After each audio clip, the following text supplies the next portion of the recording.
para você, tem um grau de importância essa eleição.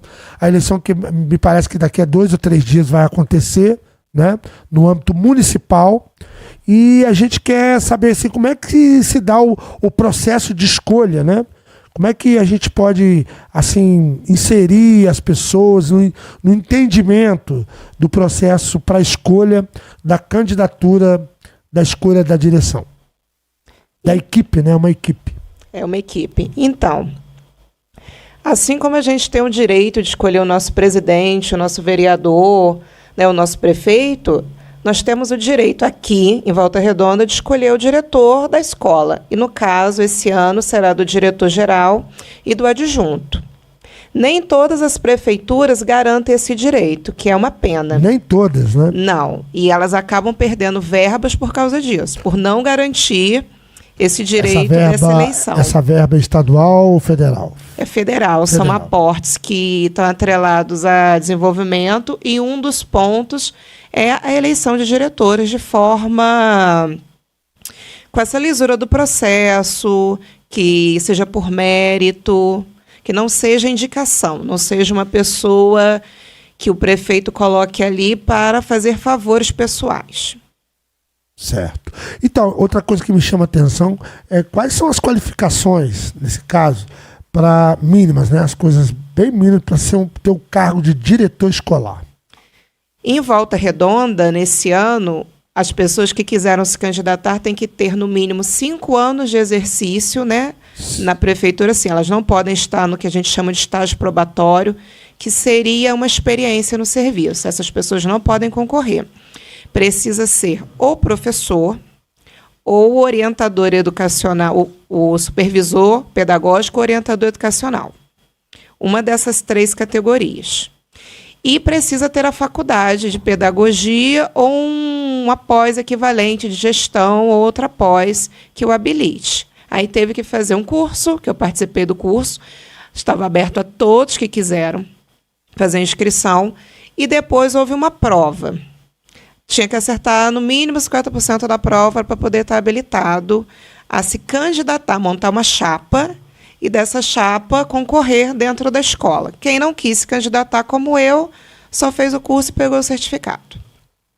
Não deixa de estar qualificado, né? Para uma posterior eleição, né? Um processo nessa futuro, mesma, né? Porque caso... Não precisa fazer o curso de novo, precisa? Não, né? Só no próximo, é de 4 em 4 anos. Ah, tá. Caso tem escolas que não houve candidato, não houveram candidatos. Então, essas pessoas que passaram nesse curso, que fizeram a prova, elas podem ser convidadas, né, a assumir aquela direção, caso seja do interesse delas. Qual é o maior desafio que uma chapa enfrenta diante de uma eleição, né, escolar na atualidade? Qual o maior desafio? Então, né, Obrigado, Jennifer. No caso ali, o processo é trazer essa comunidade, porque os pais dos alunos, como houve a apresentação do plano, eles não vieram, eles não buscam conhecer o processo eleitoral, eles não buscam conhecer os candidatos, não buscam. Às vezes eles vão ali, eles têm uma opinião. Você acha que é? Sim, eles têm uma opinião de situações, ficam alheio. Às vezes, né, coloca a criança na escola e não se inteira da escola em si. Só coloca a criança na escola. Então, o desafio é fazer com que essa comunidade se integre ali, até porque precisa que eles exerçam o voto, ou para sim ou que não. Não importa se ele vai votar sim ou não, ele precisa ir votar. Primeiro, para validar essa eleição. Então, assim, no Juraci Varanda só teve uma chapa, foi chapa única. Nas escolas que tiveram mais de uma chapa, talvez eles tiveram dificuldade ali no dia a dia. Se a pessoa não for impessoal, não tratar aquilo de forma impessoal, cria-se um clima, posso dizer, até assim, chato. A pessoa tem que ser impessoal, e até para o que ganhar. Porque uma chapa vai ganhar e a outra não. E vão ter que conviver naquela escola. Então tem que ser muito profissional, é tratar a questão com profissionalismo. Não é favorecendo grupos, que a gente escuta casos de chapas querendo favorecer ou querendo, de certa forma, coagir o grupo a fazer certas coisas. Então é isso. No meu ver, no Juraci, a dificuldade deles é essa. É fazer com que essa comunidade busque, que escute, porque conhecimento é poder. Quem tem conhecimento tem poder. Isso vai acontecer na quinta-feira, depois ela vai reforçar, em todas as escolas municipais da cidade de Volta Redonda. Tá bom? Estado do Rio de Janeiro. Você que está nos acompanhando, é isso. E boa noite, fala do Bruno, abre aspas aí. Boa noite, tem que ter no mínimo um tempo na rede do município para poder se candidatar para a vaga? Ou ter a faculdade de pedagogia, candidata ao cargo de diretor ou vice? Tem que ter. Obrigado, Bruno. Obrigado. Tem que ter 5 anos de... Aí, Bruno, ó, presta atenção, vamos lá. Tem que estar 5 anos, né, concursado. Tem que ser concursado, estar 5 anos exercendo a profissão. Tem que ser os orientadores, pode ser tanto o supervisor escolar, que seria o orientador pedagógico, como o orientador educacional, que lida com os alunos. Ou ser o antigo professor. SOI, né? Isso. É o porque SOP, cada prefeitura tem um nome. Eu sei, mas tem uma sigla. Mas na minha época era o SOP e SOI. Né? Isso aí. No estado é assim. Era na minha época também. Isso. E essa pessoa tem que estar ali há 5 anos. Para quem é professor, tem um tempo de magistério, né? Que ele tem que ter. Ele tem que ter exercido o magistério. E para quem é orientador, não foi cobrado que ele estivesse em sala de aula. Que ele ficou em sala de aula. Mas não é uma pessoa, assim, é interessante esse critério, porque não é uma pessoa que entrou ontem na rede. Então, não é uma pessoa desesclarecida. Quem se candidatou é uma pessoa que já conhece a nossa rede, conhece como é que se trabalha em Volta Redonda, conhece as demandas da rede. Então, no mínimo, essa pessoa tem uma noção. Já é meio caminho andado. Tá vendo? Enquanto a faculdade, tem que ter uma faculdade. Não necessariamente seja pedagogia. Se a pessoa não tiver a pedagogia, ela vai ter que ter uma pós em gestão para poder habilitar. Vamos de pergunta. Tá muito bom, o pessoal está interagindo. Pode você fazer mais perguntas aqui no podcast Papo Cabeça. É o podcast do momento. A gente fica feliz com você interagindo, aqui fazendo a gente fazer o programa junto, né? Porque isso aqui não sou eu, não é a minha produção, não é o meu convidado ou convidada, mas você também está aí, é importante. Todo mundo sabe da sua importância. Vá lá e se inscreva no link. No YouTube tem lá um sininho, aperta lá, linka lá e com certeza a gente marca e compartilha, comenta, vai ficar muito bom. A Jane pergunta também quem pode votar? Mais de um responsável por família pode votar ou é um voto por aluno? Como é que funciona esse processo? Porque está dentro daquela pergunta que eu ia te fazer, mas já que ela já está perguntando, eu estou endossando aqui a pergunta da Jennifer. Essa é uma pergunta muito boa. Pode votar. Todos os funcionários da escola concursados, ou seja, os funcionários que são terceirizados não podem. Tá? Terceirizados não podem. Terceirizados, para entender, são aqueles que as empresas prestam conta, prestam serviço à prefeitura. Então, o concursado é o diretamente, né? Isso, que hoje... Dá um exemplo de concursado. Por exemplo, o funcionário concursado. O professor é concursado. O professor é concursado. Ele passa por um edital, concurso público. Isso aí. Quem mais? Ele tem uma matrícula ali. A pessoa tem uma matrícula naquela escola, ela pode votar. Os responsáveis, mas eu tenho 5 filhos, eu posso ter 5 votos? Não, não é assim. Você pode... Tem gente que fala isso? Eu tenho 3 filhos, 3 votos. Na lógica, né? Se a gente fosse contar pelo quantitativo de criança... Não, mas não é assim que funciona. Você ganha por filho, por Bolsa Família. Isso. Mas para eleição é um voto só. Vai ser um voto só. Mas é um voto do pai e um voto da mãe ou um voto do aluno? Vai ser o voto de um responsável representando aquela criança. Aí o responsável, se tiver, né, 2 filhos, pode vir o pai representando um e a mãe representando o outro. Isso pode? Pode.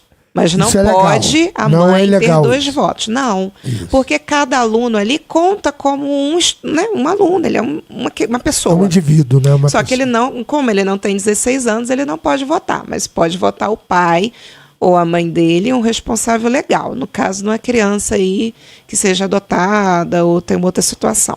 Legal. Não pode ser vó, não pode ser o tio. Eu achei você interessante e a minha produção está até perguntando se um pai pode votar, né, por um filho e por uma filha. Não. Né? Ela já respondeu isso. É um voto.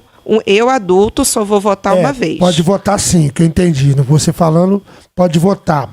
Um pai vota pelo filho e a mãe pode votar pela filha. Isso. Da mesma família. Pode. Isso pode, entendeu? Pode votar 2 vezes. Quem pode votar 2 vezes? Vamos lá. O professor que tem 2 matrículas naquela escola. 2 matrículas Porque pode? ele é 2 pessoas. Ele tem 2 matrículas. Olha que complicado. Isso. Complica na hora lá. Né? Não, porque nós não temos muitos casos assim. Então, 2 não matrículas, complica. por exemplo, um que dá aula de manhã, um que dá aula à tarde, é isso? Isso, por exemplo, nós temos uma professora Vânia, que ela trabalha o dia inteiro na escola, tem 2 matrículas. Ela tem direito a exercer o voto dela 2 vezes. A prima Miriam, ela é assim também, não? A Não, Miriam é porque antiga lá, né? mas ela vai ali, ela faz uma hora extra. Sim. Então ela vai votar Ela só não na tem 2 matrícula. matrículas, Não, só tem uma. isso. A gente vota por Mas matrícula. Tá, joia. Vanderlei está dizendo o seguinte: quem tem 2 matrículas pode votar 2 vezes. O funcionário público. Público. É o terceirizado, Só nem o professor. pode. Isso só vai acontecer com o professor. Sou professor. Então É. tá bom. No caso, é só a Vânia que vai votar 2 Só vezes. vai. Fui a única mãe na reunião na parte da tarde, sexta-feira. Foi a única. Que isso, gente? Foi. E tem quantas crianças na escola Juraci Nossa, Varanda? o Juraci- Mil e quanto? Deve ser uns 1.000 cada turma. Nós temos 10 de manhã só do fundamental. A turma com menos é a nossa, do primeiro ano, 25, em média 20, 25. Então você já imagina, né? Mais de 600 alunos por aí. E só a Carolina presente. Só. Quero te parabenizar, Carolina. Você foi Parabéns. uma demonstração, né? Você realmente é inconveniente essa coisa de ser a única, né? Mas que bom que você esteve lá, tá? Quero mandar um abraço pro Luquinha, pra minha amiga Cleusa Lúcia. Tá todo mundo aí junto com a gente, mandando um abraço, junto aí com o professor Getúlio, todo mundo junto nessa vibe. Qual vai ser o dia? Qual é o horário de votação? O local? E o que a pessoa deve levar no dia, tá? Para exercer esse direito de voto? É importante ressaltar que no Juraci vai ser quinta, mas nas outras escolas tem o dia próprio. Então, o responsável, se tiver, por exemplo, do Goiás que está ouvindo, tem que saber o dia da sua escola, porque no Juraci é quinta, mas o Goiás pode ser outro dia. A prefeitura não fechou uma data. Uma data. Não, ela não fechou uma Você soube, data. quinta agora é dia- Agora 23. 23 de novembro. Isso, vai ser 23 de novembro. O horário, 7 às 8.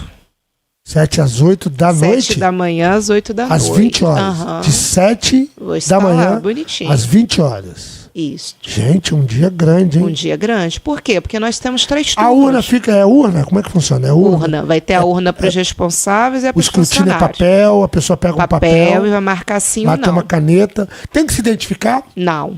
Não? O voto é secreto. Não, tem que se identificar assim, com um documento para votar. Sim. A pessoa tem que levar algum Tem documento que levar um documento de identificação. com foto, claro. Não serve print, tá? Pode ser o documento, porque hoje em dia já existe online, né? O digital. O digital, mas não serve o print. Se a pessoa tirar um print, aí não vai servir. Tem que abrir o aplicativo ali. E ela tem que ir provando o grau de parentesco Bem lembrado dela. isso. Você pode até levar o celular. Mas vai ter que abrir o aplicativo e lá ter a carteira digital, beleza? De motorista, de trabalho, a de identidade, um documento que tem a foto, né, Vanderlei? Isso, um documento com foto. E ali provar o grau de parentesco com a criança, né? Porque às vezes ela vai dizer que ela é, mas ela não é, ela é a tia.